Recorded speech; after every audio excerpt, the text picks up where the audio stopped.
This is episode number 241 of the InnerFight Podcast. Welcome to another edition of the InnerFight Podcast. My name is Mark Smith, founder of InnerFight.com. In this podcast, I'm joined by Phil Hesketh and Ben Davies. The title, Starting from the Bottom. Everything you need to know to get your fitness journey underway and to stand you in good stead for your future in the gym.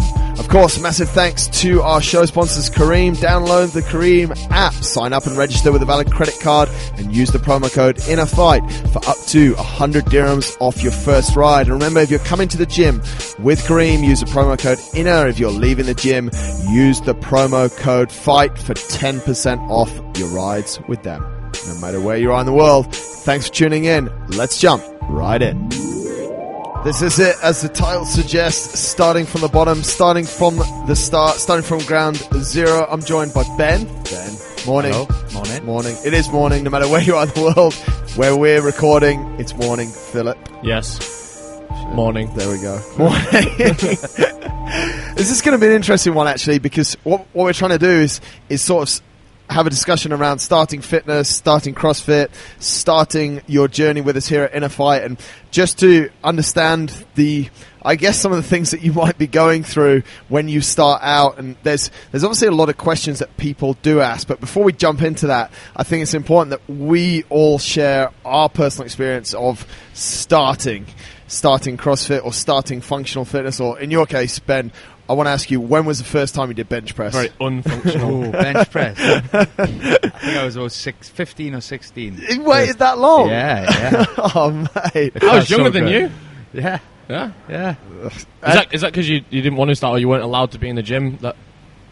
The minimum age at the gym that I started at was 14. Yeah. That was the only one. That was the youngest I could get into. I didn't have any time. I was doing so much sport and playing different sports. I just generally didn't have time to go into a gym. No time for bench. That's very sad. I learned to make time very quickly. Mate, let's fast forward a little bit to sort of your introduction to CrossFit. I know we spoke about this in a previous podcast, but it doesn't matter. Give us your first taste of sort of what it was like for you, because I think that's what a lot of people, when they're starting CrossFit, they sort of look at maybe us as coaches and say, oh, it's easy for you guys, but we all had the same thing. So what was it like for you at the start? Yeah, as difficult as it is for anybody else. You walk in the gym, you don't know what the words mean, you don't know, as Phil posted last week, you don't know what a snatch is and a clean and jerk. It's just as difficult for us. It was as difficult for us as it is for anybody else. And I know it can be intimidating. Yeah. But in my experience, everybody kind of that I was around and in the gym with were more than helpful. More than happy to help with anything.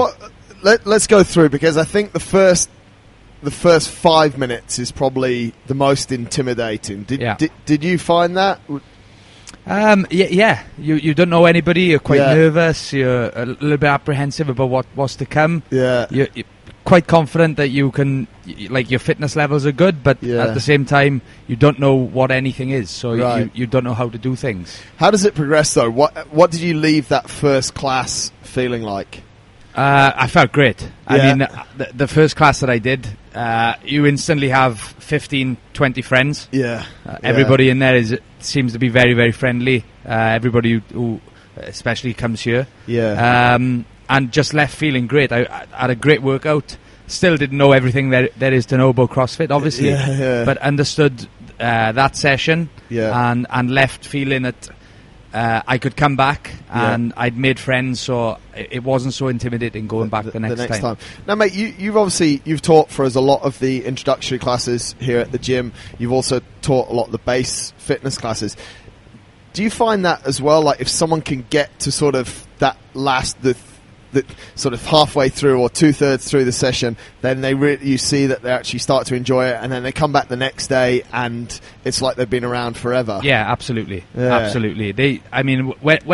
Whenever a group of people is working out and working as hard as they can, there's a certain bond that can't really be described. I mean, everybody's kind of working as hard as they can together, and they're going through the same things. And then as soon as the workout's finished, they all kind of give each other a high five, and friendship's made straight away. Phil, did you speak to anyone the first time you went into a CrossFit gym? Were you the first time I went in was with the rugby team, right? And we just kind of hired it for. So the CrossFit coaches were that at that gym were coaching us, but we were the only ones in our hour doing it together. So I kind of knew everyone, but it was kind of different in that, like, I was one of the ones that was super excited when they were sort of explaining it all to us. Like, it was all like really cool, and it was really hard, but I really wanted to do it. And then obviously some of them on the team didn't really care that much, and saw it more as like something that they had to do rather than what they wanted to do. So then and you could tell, like, there was kind of people before that had just finished the class, and the ones that were starting the new class kind of looking at us like, who are these guys? So maybe still a little bit intimidating in that way, because you were kind of on there. But is it intimidation's come up sort of from all three of us straight away? Isn't it like any other environment that we go into for the first time? Or is gym intimidating for other reasons? What do you think? It was better than when I would go to like the normal type gyms that I went to before then, and you kind of went in on your own. You just signed a paper, and then were left to just kind of go in. And there's all these like some of the gyms that I were at, some huge guys, and they're taking up all the dumbbells, and you're like, oh, can I borrow those, please? Can I borrow those 5 pound dumbbells? Right, and they look at you, and as soon as you sort of progress, you're trying to put too much weight on it that maybe you can't lift, and everyone already looking at you in a bad way. That look at this guy, thinks he can do this, that. Whereas at CrossFit, very quickly you realise that that's not kind of why people are looking at you. It's not the same. They're trying to sort of help you. I mean, that was one of the things that I remember was, as a youngster, going into a gym, especially because the gyms that I used to go into had so many mirrors. So no matter what angle I was doing something at, someone would be able to see me doing it wrong. And you always did think that people, I guess you always thought those bigger guys were looking at you and laughing. They probably didn't give a shit, to be honest. They probably didn't, but didn't care. I do remember always thinking it, that like I was like, always a little bit, until you've been there for quite a long time. Like, I never knew anyone's name. Which makes it a little bit awkward sometimes when, like, you're 4 weeks into this gym. And you want to borrow something. You still don't even know the guy's name to borrow it off. But the same people are there all the time. So it's a little bit different. I think when I started CrossFit and I said intimidating, you kind of think it at first because that's what your experience has been in the past with training. But then you actually realise that they were probably looking, and then rather than thinking bad about you, they're actually like, oh, this guy's pretty good, that's cool. And how maybe they can help you. And that was usually the response that I got, like, was like a well done or something. Like, that was just cool that someone would actually take the time to come up and say, oh, well done, that was good, like, which you just never experienced. If you did that, like, at your normal gym, and I did my bench press and someone said, oh, that was good, I'd be like, what? Get out. Get away. I think that's true. What do you guys think? Obviously, when you walk into a functional gym like ours, or CrossFit style of gym, it's obviously very different. There's, we don't have mirrors, so there's not this weird feeling of vain guys just tensing in front of the mirrors and stuff like that. The equipment is different. From changing room, there's some tensing in there, isn't there? There's some tensing. I've caught plenty of people. Camera phones out. The funniest thing actually is when people actually then they take a selfie in the change room. They've also been in there a long time, and then they post on their Instagram. Quite shameless. But do you think our environment, like in a normal gym, you've got all these machines that are complicated to use, but then people walk into a CrossFit gym and say they're intimidated by a barbell, which actually is a lot more natural and a lot easier to use than, where you have to put those pins in and you catch you. What do we think about that? I think when people come in, they expect a gym. They expect a gym in the old school sense, in the kind of the Globo gym sense. And we've been asked plenty of times, like where are the machines? How do you get strong? They walk in and just see a big rig in the middle with kind of all space around it, and they wonder where everything is. I think it's a lot different dynamic. But when you started doing CrossFit and you saw that there were no mirrors in the gym, like, that must have put you off a lot. A little bit. A little bit. But no, mate, honestly, what was your... Because I had a strange reaction to it. What was your reaction when you sort of saw functional fitness, CrossFit, and there was no mirrors there? just kind of had to get on with it. Yeah. Just kind of look at yourself at the end of the session and realise your hair is all, you got spit all over your face because you worked so hard. But I mean, I guess from my perspective, for a little while, I actually thought there was quite a lot of benefit to have some mirrors where you could actually see what's going on. But I think the more that I sort of dove into functional fitness and looking at how people's bodies moves, you actually realise how counterproductive those mirrors are. Yeah. I don't know.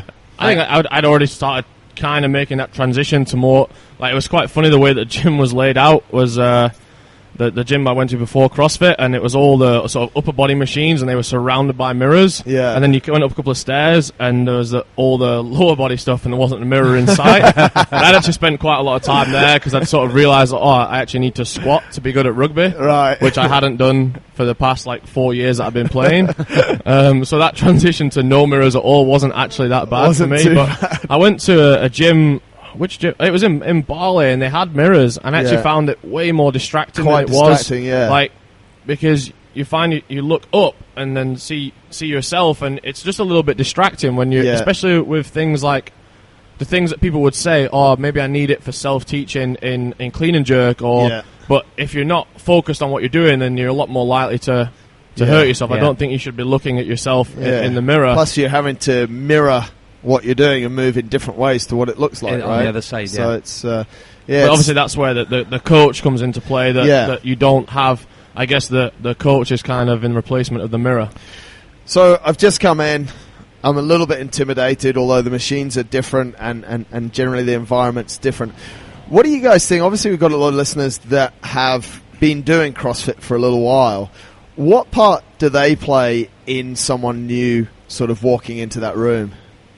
It's probably one of the most important roles, really, isn't it? Yeah, the guys that have been there, like I said, when I first started, those guys that were sort of waiting around, and then they would watch the whole rugby session, and you could hear them all, you could see them all chatting, and who are these guys, and you think we're kind of in their sort of territory. How long have they been here? Everyone seems like friends already, which you're not that used to at a gym. That everyone in there is already friends. You're kind of used to everyone maybe having their headphones in and one or two people talking, but that's about it. So you're like, wow, why do all these people know each other already? Why are they talking and so it's just it's usually on them that they come up to you and say hi. Your coach can kind of introduce everyone, but and put you in groups, but it usually works really well that those guys will come up and say hi and just share a bar, and then once they've done one workout, they're on first name basis already, and they know what each other do for work. And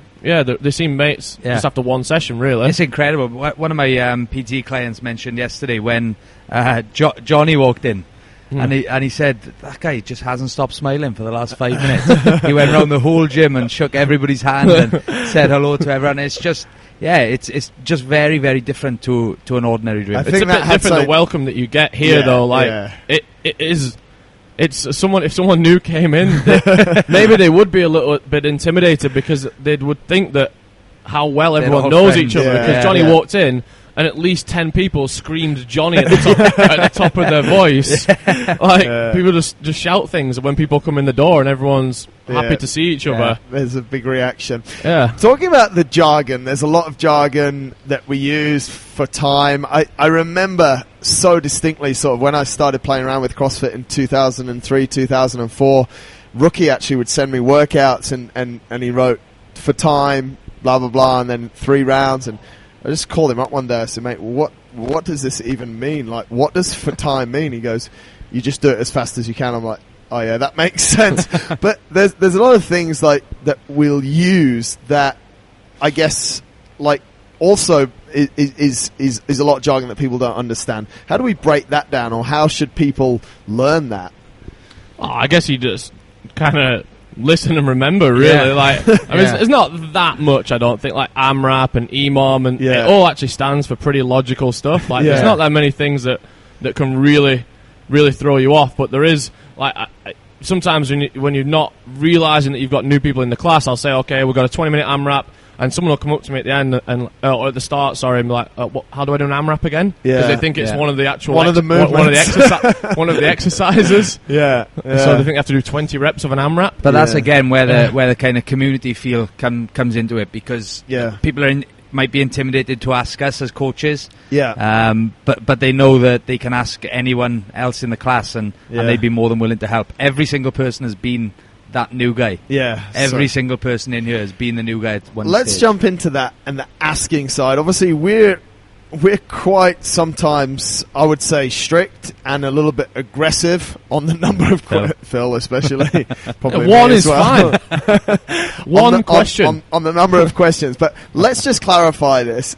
If you've been coming for 6 months, one a day, and no, that's too much, and you don't know what AMRAP means, you've probably got, like, what do they call it in school, the political way? You've got a learning disability. Or are you still allowed to say that? So you're not fully retarded, but you've definitely got a learning disability. But I think that's more than anything, isn't it? I think if you sort of pay attention at the start and ask, I don't think I've ever barked at anyone in their first 5 sessions who's asked a question. Because I still quite nice. But I think after that, so the point here is ask as many questions as you can at the start. Because, I mean, it's like anything in life, isn't it? We expect that when you've asked those questions, it's better to ask. It's like when you meet someone and you forget their name, and if you ask them 6 months later, what's your name? I've been calling you mate for 6 months. You actually look a bit stupid. But I think the best thing is to ask what's going on there. Talking about getting started, obviously a lot of people have different goals. And I think this is one of the biggest sort of things that people will go to some frequently asked questions later, but it's one of the biggest things, like, from you guys' point of view, like, what's realistic at the start? Like, what should people be putting in their minds? You know, I always say to people, so you know what CrossFit is? They're like, you've watched it on YouTube, haven't you? Yeah. And it's like they're so keen. And so what do you think, guys, is realistic? Like, how should people be setting goals at the start? I think at the start, it's always good to have a long-term goal. Right. So maybe a year or 2 years, whether it's to kind of run a marathon or back squat 100 kilos or whatever it is, to have a long-term goal. But then to break that goal up into 6 or 7 small chunks. So within 3 months, they're going to run a 22-minute 5K, for example. Within 6 months, they're going to run a 45-minute 10K. Right. So the long-term goal is being kind of, it's still there, and that's still the target, but it's broken down into more achievable. On a more regular basis. Phil? I think it's quite important. So when they come in, and you kind of got 2 goals that were set, and that's like the body composition goal. That's which I think you can set straight away. So we just get on the machine and encourage people to get on the machine on their first session. And you can set one pretty much straight away on that, I think. But then with performance-related goals, I probably wouldn't encourage people to start setting them for at least a month. Maybe you do classes for like a month or something. Because like you said there, a lot of people have seen CrossFit on YouTube, and that is obviously showing the absolute pinnacle of the sport. You know, people doing ring handstand push-ups. And if someone comes in on the first session without ever experiencing it, and they say, I want to be able to do that, which is what they would say. Some people do. Because it looked the coolest, and they make it look easy. So how hard could it really be? And then you get a week in, and you're like, I don't think this is ever going to happen for me. You know, because maybe you can't do a push-up. If you can't do a push-up, then a ring handstand push-up is a long time away. And we're talking years probably for most people. Absolutely. So maybe those performance-related goals kind of come after a month. You've experienced all the new exercises, got a feel for which ones you actually like and want to motivate yourself to set goals for. Right. You might get in and realize that you actually hate gymnastics, but you love weightlifting, and you're way more likely to chase a goal that you actually love. So I would probably wait a little while to set those type of goals. I think one of the things you just said there, like, you might actually feel that you really like something. I think sometimes, like, if you look at 80% of our members, I think this is sort of the same across gyms across the world, like, they work hard, they work 9 to 5, they have families, they have other commitments. I think a lot of the time people should just drop it and just say, I'm going to the gym for a bit of fun. And then we'll see what happens. And then, like you say, Phil, like you might start to develop weightlifting. And I think we've really seen that within quite a few members that we've got here. Maybe they've come to us with one goal and they sort of start talking about it on the first day. And you always listen and stuff, but then a month later, they're just having so much fun. No, my biggest motivation of the week is the Thursday workout. Yeah. So I think things definitely move around a bit. You said something there, Phil, that people, one good measure and one good tool that we've got is obviously the body analysis machine, which isn't available in a lot of gyms and really tells a lot about it. People jump on there, they are where they are. If you've got 20 kilos of fat, it's really easy to measure, as you say. What if you could give people, because I think this is one of the things that people focus on a lot, they want to lose weight, but they're doing some basic things wrong. If you could wrap it up in a few points, food-wise, because the gym's going to be great, but it's an hour a week. So food-wise, what are people maybe overlooking that they could make instant changes and get instant success almost within the first week? Just stop eating sugar. Anything that has sugar in. Yeah, just this guy, so many notes. Just stop it. Yeah, this is my notes that you stole off me. I wrote all this down. And you took it. Just because you're new, Ben. Yeah, got to make an effort at the moment. I think that's probably one of the things that and that's the first thing all of us would say. Yeah. All right. Second, let's. But when you talk about sugar, then it's in a lot of things. Yeah, and kind of just. The more packaged stuff that you're sort of buying, if you want like a really basic thing, the more sort of packaged things you're buying, yes, the more likely it is, I would guess, to have sort of the additives and sugar and things like that. If you can sort of walk into the supermarket and get everything from that, the first part you walk into is usually vegetables and fruit, and then it goes to like the meat, fresh meat, and then you end up with all the rest of the stuff. If you can get 80 or 90% of your shopping, which I think I do actually. I probably fill my trolley with 80% is from the vegetables and from the meat. Yeah, and I think, and building on that point, which is, it sounds really obvious, but if you're having to go to the grocery store every 3 days, you're probably eating the right stuff. If you only go to the grocery store every couple of weeks, you're probably... Especially here, the stuff goes off quite... Stuff goes off so super quick, especially fresh fruit and vegetables. I think that's a really good point, and I think like some people are really overlooking that as well, especially if they come in and want sort of weight loss, because...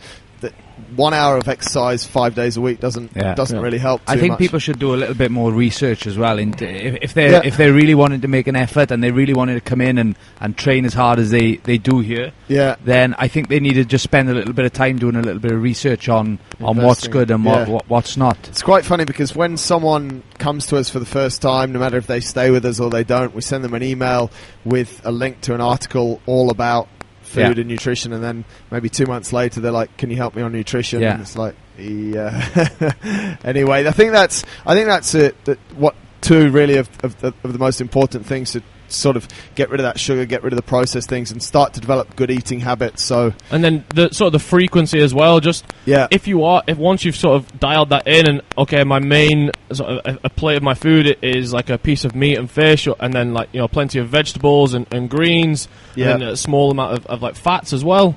Then the frequency is just when you're hungry, really, and kind of just base it off that. A lot of people get really caught up on how many meals they should be eating and weighing everything out, which we've talked about before a lot, that it's not very sustainable. No. Okay, fair enough, it might work, and if you've got all the time in the world to do that, to weigh your stuff, then great, go for it. But as a sustainable way, then just kind of, it's a bit of a learning process yourself. And just kind of eat when you're hungry. Yeah, I think you're right there as well, mate. Like, people maybe are coming into the environment for the first time. They haven't done, like, you take someone that's 35 years old, they might not have done any sports since they're 18.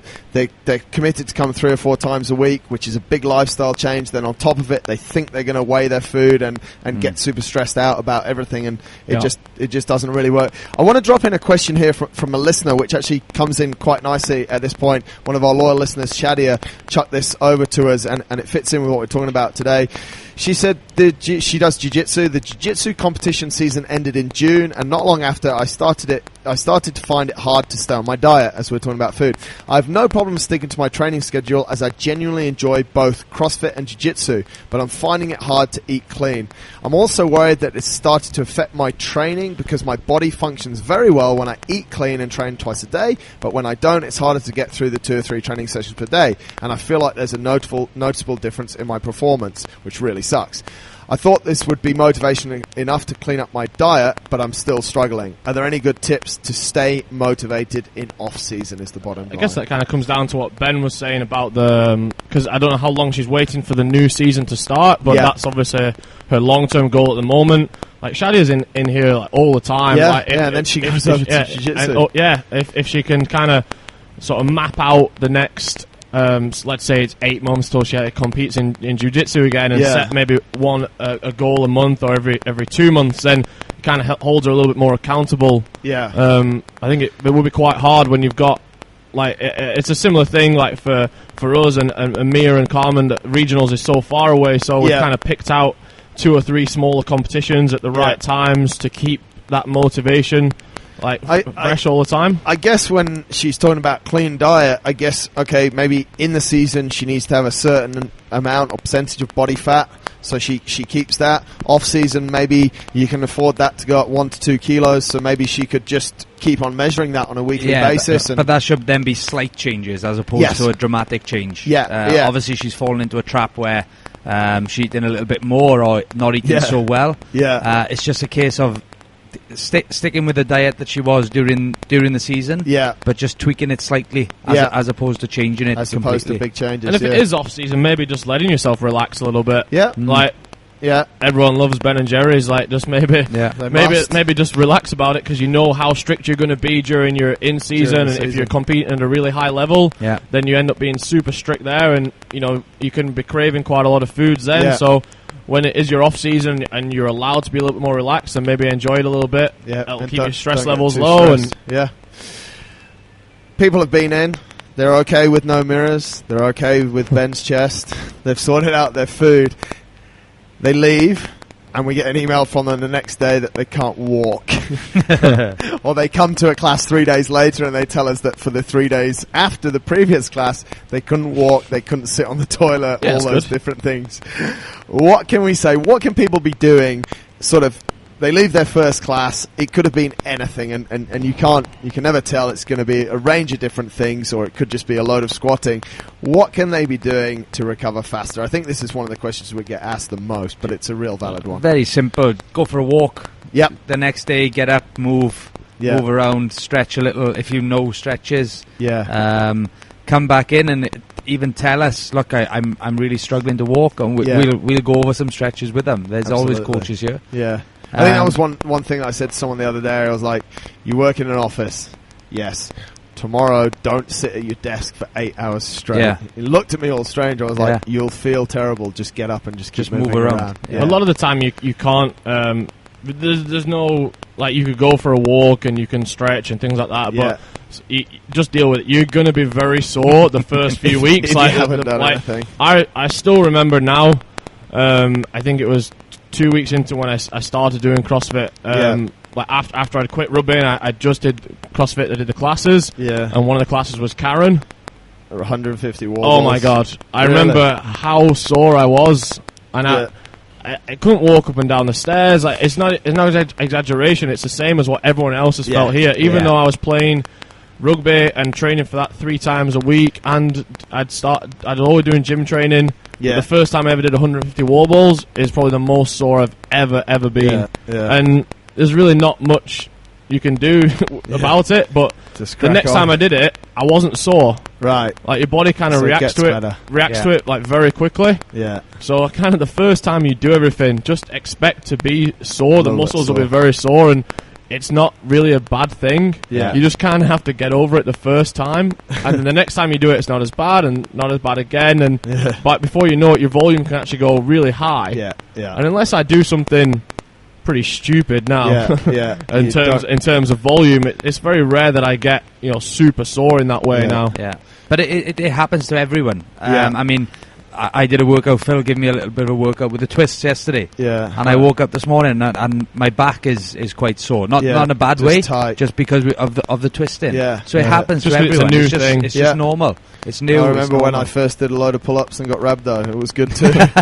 But like when you woke up, one of the things that a lot of people aren't used to, because it gets put out way too often in a bad way, is that you just said that your back was a little bit sore. Yeah. I think people really forget that your back has a lot of muscles in it. Yeah. Like it's just a big sheet of different muscles. There's a lot of different things to get sore in there, and they get used very often. Yeah. Like it's not when you woke up this morning, I'm pretty you're experienced, so you didn't wake up and think, oh my god, I just broke my back doing CrossFit. Damn you, Phil. Damn you.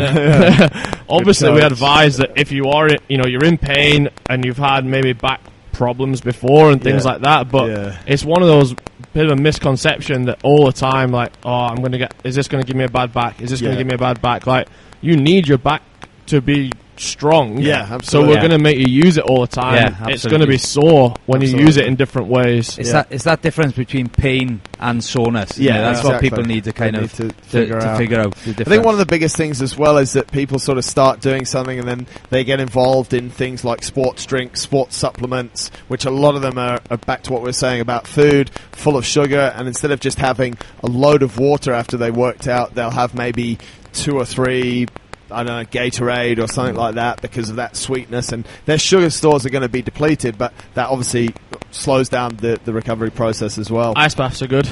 Ice baths good. But you need at least, at this time of the year, you need at least 10 bags from Spinneys. Yeah. Because I got 5 the other day. But mate, it depends what quality ice you get though. The water's just so hot. Tubes.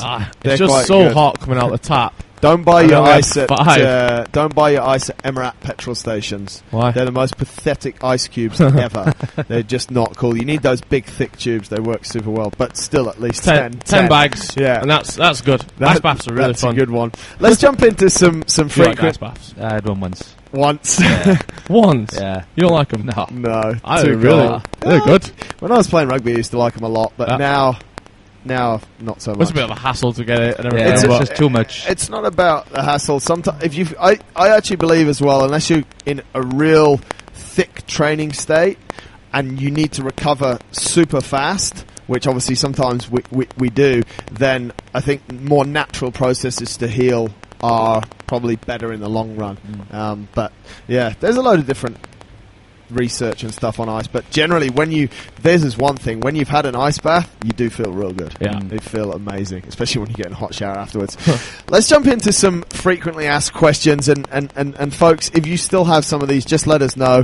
Just come in and write them on the board and we'll answer them at our leisure. No, one a day. Just drop us an email, winning@innerfight.com. As I've said forever, honestly, no question is a stupid question. I guarantee you, if we go back to what we were saying earlier about something like AMRAP, if you asked your class tonight of 20 people, can everyone just write down on a bit of paper what AMRAP means? Probably only about 20% would be able to do it. So it's probably a question that a lot of people are thinking of anyway. One of the most commonly asked questions that I've seen when someone's come in for the first time, they're just starting out, is how many times a week should I come? For me, I always recommend to start off with 3 or 4 times. Yeah.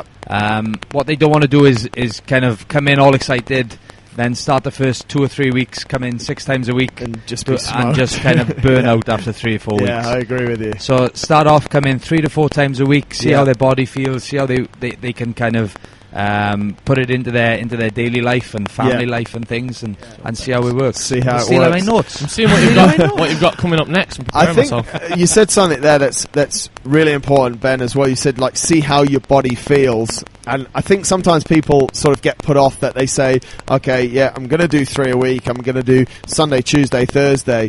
But when they wake up on Tuesday morning, they're still sore from Sunday. So there's really not much problem with them coming in Sunday, Wednesday, Thursday that week as well. No, exactly.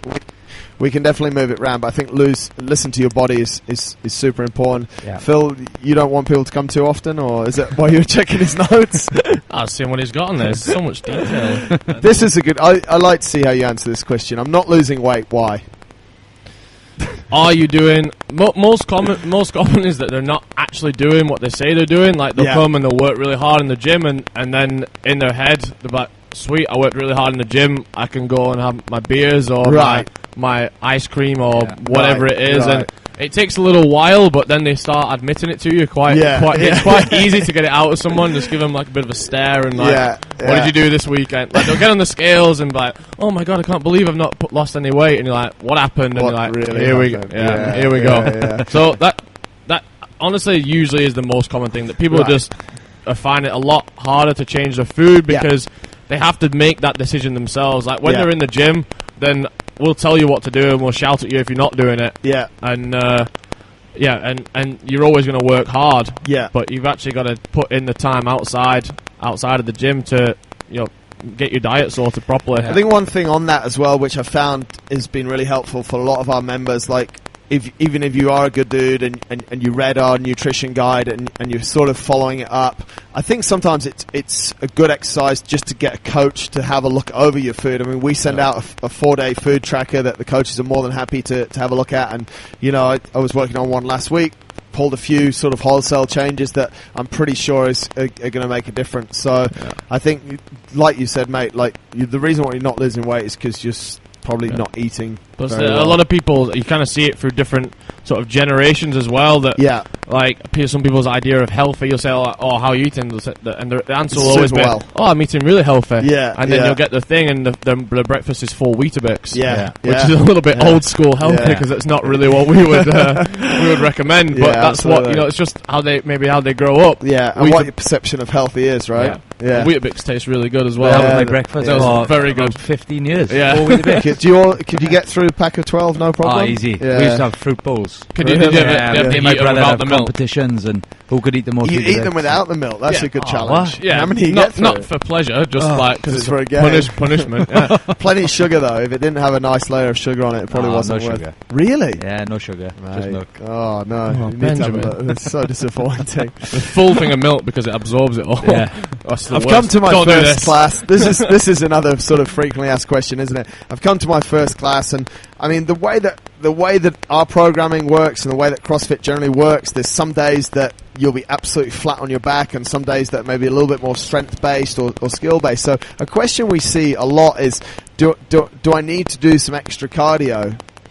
Not straight away. Yeah. And I think people have to get one of the things that you just said there, that some days it's you're let on the floor, and some days you might finish and be like, oh, it wasn't too hard. Yeah. That's kind of purposely how it's programmed a lot of the time. Yes. Sometimes you're just a superstar and you did really well. Good job. Yeah. Or you didn't go hard enough. Or you didn't go hard enough. Yeah. But we don't program the classes to absolutely smash you every day a week. Yeah. Because the class is really programmed for someone that comes Sunday to Thursday. Right. So 5 days. And then maybe rest the weekend. Yeah. So that's what we kind of look at. So if I smashed you Sunday, Monday, and Tuesday, you're probably not going to come on Wednesday, Thursday. Yeah. So that's why you see that like some days is like a barbell workout, and maybe the next day is more cardio based, like you saw with today's workout. It's very different. Yeah. So you can continue to come day after day. Right. If you've got a little bit more performance related goals, and you've been coming for a while, your body can handle all the volume really well. You don't really get sore anymore. Yeah. And you've got the extra time for it not to be a stress. Yes. Then maybe put in a little bit of extra cardio 2 or 3 times a week. But I think the key, like you said, mate, is just to let it roll for a couple of weeks. Yeah. The program's based on 5 days. Go through 2 cycles of 5 days, and then start to worry about sort of what's happening. Yeah, just trust it, isn't it? Everybody says the same thing. Just trust the program. Trust the program. One thing, we get one comment from girls and another comment from guys, which is related to something very similar. Girls often say, oh, I'm using a barbell, I'm doing pull-ups, will I get bulky? And on the other side, I think a lot of guys who have generally spent too much time in gyms where there's a lot of other guys just pumping weights, they're worried that they're going to lose size. So what do you think about those 2 concerns, one from the girls, one from the guys? I guess the answer is kind of yes, but it's based on what your a stereotypical opinion is of those things. Like they come in and they probably see Carmen and Mia, and I've had girls come in and they look at them and they think that they're big. Yeah. Because stereotypically, they are probably bigger than the girls that you see at Fitness First and things like that. Yeah. And it's because they compete at a regional level, trying to be at a world level at their sport. Yes. Like, so they are trying to add on extra muscle mass. Right. If you want to do that, there's a way to do it and a way to train for it. Yeah. If you look at the general population that we have in the gym, it's definitely not, what most of the women look like. Yeah. And then with the guys, if they are like a big, muscly dude that's only ever done, bench like Ben, then they probably will lose a little bit of size, because they've never done so much cardio before. Yeah, but, with the mix up. So they probably will lose a little bit of size. But I'm guessing if you're coming here from doing bodybuilding, you don't actually mind that much about that because you want to do the cardio. Right. But what's not going to happen is that you go from being 100 kilos and 10% body fat to 80 kilos and 10% body fat in the first 2 weeks because all your muscles just disappear. Right. Which I think is what people really worry about. It's funny from the guy's perspective. When I was playing rugby, I was sort of 98, 99 kilos, and obviously not a lot of it was fat. I probably had a little bit more muscle, but I definitely had to carry a little bit more fat and was able to carry more fat and needed to be that size. But if you look at sort of the physique I had then, the physique I have now, sort of 10 years later, longer, I'd rather have the physique I have now because it's more functional. It can do more things. Yeah. It I don't know if it looks better or not, but I think some of does, mate. Does it? Yeah. Okay, thanks. You didn't even see me. You were still in primary school when I was playing rugby. Pictures when you had the Mohican. Yeah, that was very good though. That was he looks better now. Yeah, we're talking about haircuts after, but now he's got a bend. He's got a bend. No, not quite that high. But I think those are definitely some of the things that guys and girls worry about. But I've actually genuinely never really seen a girl go to bulky from doing regular classes, and also been playing around with it for quite a while. Bulky is probably being used in a bad way. I definitely don't think there's anything wrong with the way that Mia and Carmen look. No. It's just a really bad. It's a really bad word that gets used, and I got it asked last week, and the girl didn't actually come back. Right. And she looked at the girls and said, "Will I get bulky? I've got a big frame." Yeah. She believed. I don't know if she believed that all of a sudden she was going to turn her body type into some really muscly and wouldn't like that. So it's a really bad word that gets used, especially with the girls. And it's just a bad stereotypical. I actually opinion. see a lot of bulky girls kicking around, and I define bulky because they're fat. Yeah, they're bulky from fat. That's where the bulk's coming from. Yeah. It's not from. Okay, if you look, we'll go back to Carmen and Mia. They look big, but because they have a lot of muscle, they don't have a lot of fat. Yeah. And you wouldn't use that word to describe them, though, bulky. You wouldn't, and in the way that it gets used in a bad way. Yeah, in the bad way. It's a really bad word. They should just come in and see the classes. See the class members. Yeah, see what kind of shape the class members are in. I mean, all sorts. So don't walk in and just kind of look at us guys and Carmen and Mia and think, oh my God, everyone's going to be like that. Everybody's going to be like that. We train twice. Sometimes 3 times a day. Yeah. That's not kind of realistic for everybody. That's not what everybody does. Come in, see the classes. And see what people are in there. What other frequently asked questions do we have kicking around? I know there was one sort of when people have, this is probably not so much from beginners, but when people have been coming a while, we hear it because in the start they have sort of beginners gains where their strength numbers will go up super fast, and then they sort of 3 months in, 4 months in, they start to plateau and suddenly CrossFit's not as good anymore. How do we deal with that? That's going to happen. The first 3 to 6 months, you're going to see massive increases in strength, in cardio, and everything. Yeah, and then it's just going to slow down. Yeah, and that's where you just have to get your head down and start working. Yeah, and not expect such and exactly not expect so much big gains because. If you keep going at the same pace as you do for the first 6 months, everybody will be going to the games in a year's time, which is what makes them think. Phil, best question in a good way that someone new to the environment, new to the gym has asked you. I think I know what your answer should be. Oh, really? Yeah. but I want you to answer. You didn't put this on my prep sheet. What is this all about? I'll check Ben's notes. Surprise question. Best question in a good way. Yeah, like most decent question that I think it is. Okay, you tell me what the answer is, so I don't have to answer it. When someone came to your intro class and she said, "When can we play table tennis?" Oh yeah, I think that's probably one of the. But I mean, decent questions that we see from people are generally related, sort of around those things that we've covered off there, like food. Yeah. How often should I be coming? Right? It's good. One of the best things is when someone new comes in and maybe they don't ask a lot of questions, but they actually. You can just tell that they're listening. Listen well, yeah. And then they absorb any information that you're giving them, and then they ask something productive about the movement and stuff like that. Yeah. That's when you know that it's actually quite satisfying to teach someone when they're taking it in and asking good questions like that on movement based questions. But ping pong is also good. What's the worst question that Mohammed Qasim's ever asked you? Too many. Yeah. Ben, good questions, bad questions. Anything else to add to the sort of frequently asked questions there? Bad questions are, what's the workout after you've just explained it 3 times? So back to what Phil says, just listen well. Just listen. That will help us out a lot. Good questions. I mean, just kind of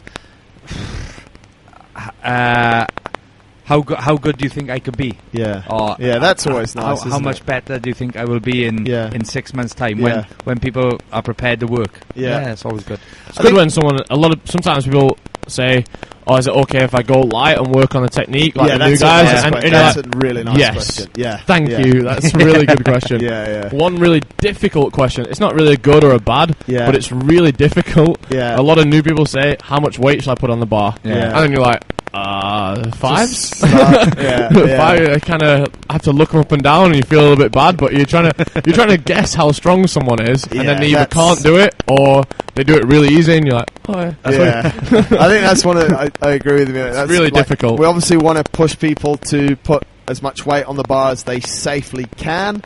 And you might have someone that's quite new in the class and also wants to jump on that, and then sort of have to bring them down. But I guess that's something from a coaching perspective that we need to maybe address. Maybe we'll do a members podcast where they can go through us. Yeah. Imagine that. One final members podcast. Yeah. No. Just give them the mics and let them go to town. Who would you pick? Savage, Anton, and Noble. That'd be a great one. Then we could. Who would be the? Claire doesn't work anyway. Who would lead it though? Claire, she knows things. Yeah, she knows. Do you reckon she knows how the gizmos work over here and the timing and everything? Yeah, I don't actually know, but she knows. One question that people, and I think this sort of wraps it up, and we've answered a lot of questions, so hopefully people get it. But I think this is a nice one to finish on. People ask, "Is CrossFit for me?" How do you answer that?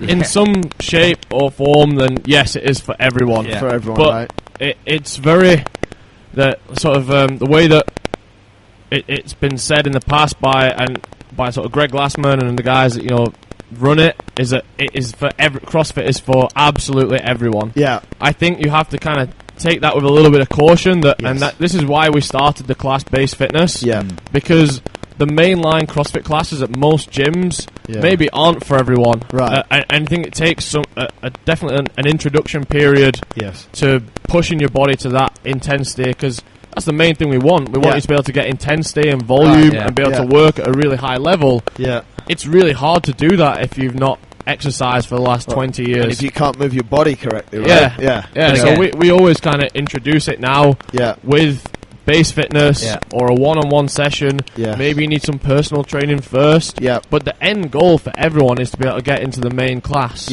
So hopefully at some point, yes, it is for everyone. But in saying that, it's not everyone come in and just go straight into the class together. There has to be some sort of introduction period. And that's why base fitness works. I mean, we go over, we teach all the movements. We can kind of assess them every single session and see if they can move correctly and safely. And you can still achieve the intensity, so people are still going to get a decent and tough workout. Yeah, and it's a lot less intimidating as well. We come upstairs, we're out of the way of the crash and bang from downstairs, which some people don't like. And it's just very, very good. good. The amount of members that would actually benefit from a month of base fitness, I think there would a lot of people, if you suggested it to every single member, they'd, oh no, I'm not going to base fitness. Yeah. The amount of them that would actually benefit because the way that we programmed it. So in 1 month, in the 4-week cycle, you go through 10 sort of major movements where you spend half an hour learning it, and then the rest of the time is filled in with like high intensity cardio or body weight movement type stuff. Yes. So the amount of people that would actually benefit from that is very... I remember when I was teaching base fitness a couple of months ago, and the movement was deadlift into deadlift high pull. And I just found that the best way to teach that was just to be demonstrating it. Yeah. And literally, after the first 15 minutes, I was absolutely wet through. It was really, but it was good because I was putting my body in a good position. But yeah, it's hard. Yeah. It's very hard. And it's another good way for the members to kind of understand the movements. And because it's a lot less intimidating when 5 people don't know what a movement is called than when you're the only one in a mainline class of 20. True. There we go. That's it. Starting from the bottom, that's how you get started. A lot of your frequently asked questions hopefully answered. And if you do have any more, drop us an email, or as Phil says, you have a budget to spend of 1 question a day. And if you're smart, don't waste it. If you're smart as well, like you could get someone who's quite quiet, who knows what's up, like to ask your second question. So you need to make friends. Because they don't roll on day to day to do that. But one of the things, just to finish up, that I do say to everyone in base, there's 2 most important things for me when you come into the gym. 1 is that you're safe, and 2 is that you're having fun. And I think sometimes, well, I know sometimes people put safety second, but I think sometimes, a lot of the time as well, like it has to be fun. It's something outside of your daily life. It's something that can become a big part of your life, but it's something that's going to make your life a lot better if you enjoy it a lot more. So, Ben, thank you very much, mate. Thank you. Phil, very welcoming, very happy. Definitely. I can come back. Those that listen often will know what that means. Those that don't. Cheers, guys. All right. Cheers. Thanks a lot for tuning into this episode of the podcast. I do hope you've enjoyed it, and thanks, as always, Ben and Phil. Very useful and thought-provoking insights. If you do have a moment, hop over to iTunes, rate the podcast. We'd appreciate that. If you want to see the video version, hop over to our YouTube channel and check that out. And guys, if you do have any questions, concern, or topics that you want us to address in the podcast, just drop us an email, winning@innerfight.com. We would absolutely love to hear from you. And a massive shout out goes to our show sponsors, Kareem. Remember, download the Kareem app, sign up and register with a valid credit card. Use the promo code InnerFight for up to 100 dirhams off your first ride with them. And if you're coming to the gym, use the promo code INNER. If you're leaving the gym, use the promo code FIGHT, and you will get 10% off your ride with them. Until next time, take care.